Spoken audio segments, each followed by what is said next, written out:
All about football. Introduction. Football is a physically challenging, aggressive sport played by two teams of opposing players. Each of the two teams tries to get the ball across the opposing team's goal by running, kicking, and passing the ball. American-style football is often known as the gridiron sport because of the design of the field. The sport is widely popular in the United States and is gaining fan support in Canada. Although American-style tackle football, as it is called, has spread to a few other countries, it has not achieved the international reputation of such sports as baseball and basketball. American-style football is a combination of two older sports, soccer and rugby.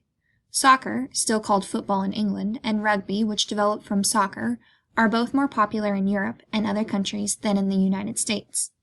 Unlike soccer, a game in which players are forbidden to use their hands but may use other body parts, football allows perhaps the roughest physical contact of any team sport. However, two variations on tackle football, called touch football and flag football, respectively, do not involve tackling the opponent and are less physically challenging to play. History of football.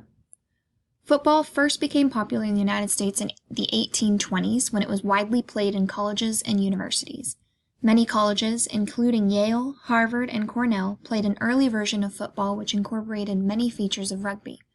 Football at this time had no uniform rules and regulations, and games often ended up with heaps of injured players on the field. To stop this physically violent aspect of football, Walter Camp, now remembered as the father of American football, in 1880 made many changes to the game. Most of these changes regulated the physical violence of the sport, and many have lasted into modern times. Camp refined the scrimmage from rugby, a play whereby the center puts the ball into play by sending it to the quarterback. In addition, Camp introduced the rule of quarterback, now considered the most exciting position on the team. Camp also altered the number of players on a team from the traditional 15 of rugby to the 11 now used in modern football. Camp was also the person who finalized the alignment of the 11 players into 7 forwards, a quarterback, 2 halfbacks, and a fullback.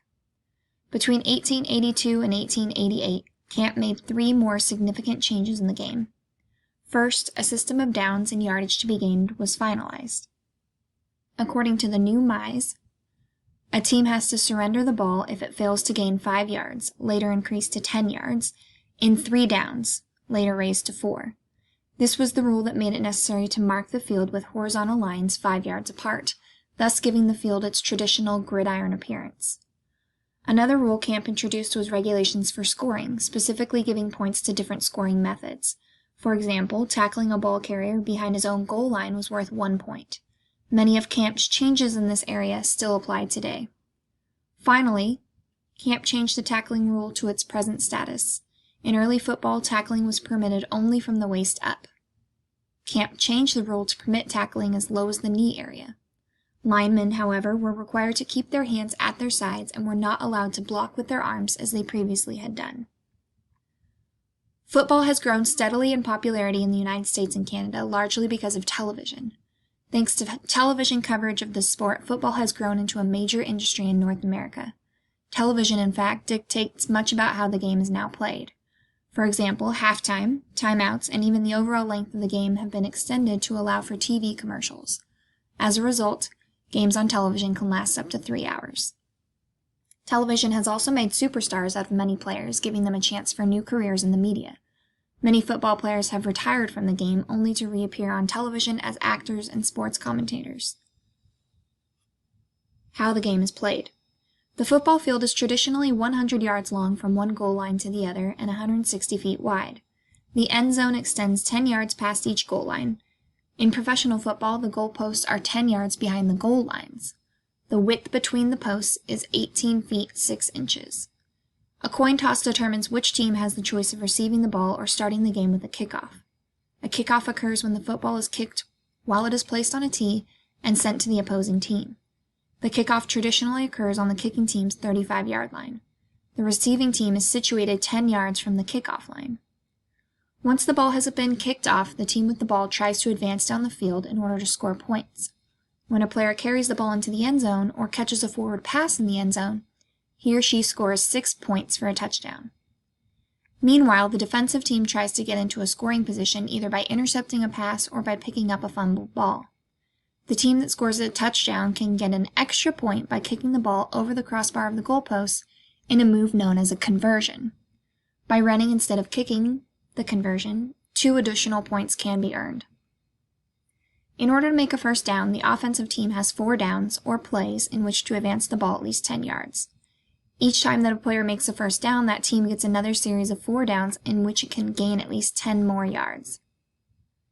If a team has failed to gain 10 yards by the 4th down, it has 2 options to choose from. The team may opt to punt the ball to the other team, or it may attempt a field goal. A punt entails dropping the ball and kicking it before it touches the ground. A football game lasts for 60 minutes, broken into 4 15-minute periods, or quarters. After the second quarter, there is usually a 20-minute break. The clock may be stopped for any of the following 4 reasons: an incomplete pass, a runner goes out of bounds, a penalty, or after a score is made. Teams are typically penalized 5, 10, or 15 yards depending on the type of foul committed. For example, a 5-yard penalty would be given for delaying the game or for crossing the line of scrimmage before the ball is passed. 10-yard penalties are typically given for illegally holding a player on the opposing team. 15-yard penalties are given for the most serious offenses. They include blocking from behind, butting another player with a helmet, and running into or tackling the passer once the ball has been thrown. Equipment and clothing. Because of the rough nature of football, modern-day players wear a good deal of padding and protection, including helmets, face masks, and pads that cover the hips, shoulders, knees, and forearms. Flak jackets are also used to cover the ribs and mouthpieces, protect the mouth and face. Now that artificial turf is so widely used on playing fields, special cleated shoes are also worn. Players wear a uniform characterized by tight pants ending just below the knee. Numbers are sewn on the fronts and backs of the jerseys for identification purposes. Quarterbacks and kickers are 1 through 19, running backs and defensive backs 20 through 49, centers and linebackers 50 through 59, and linemen 60 to 79. Wide receivers and tight ends are numbers 80 to 89, and defensive linemen and linebackers use numbers 90 through 99. Football notes and news. For many people, football, especially professional football, has replaced baseball as the national pastime. Monday Night Football on television has become an American institution, and all across the country, people gather around TV sets to watch their favorite teams perform. Television coverage is one of the major reasons for football's popularity. Football is a dramatic sport with lots of body contact and heavy action. Baseball, on the other hand, is less visually dramatic for some, and as such, less exciting. Baseball and football fans will argue both sides as long as there are games.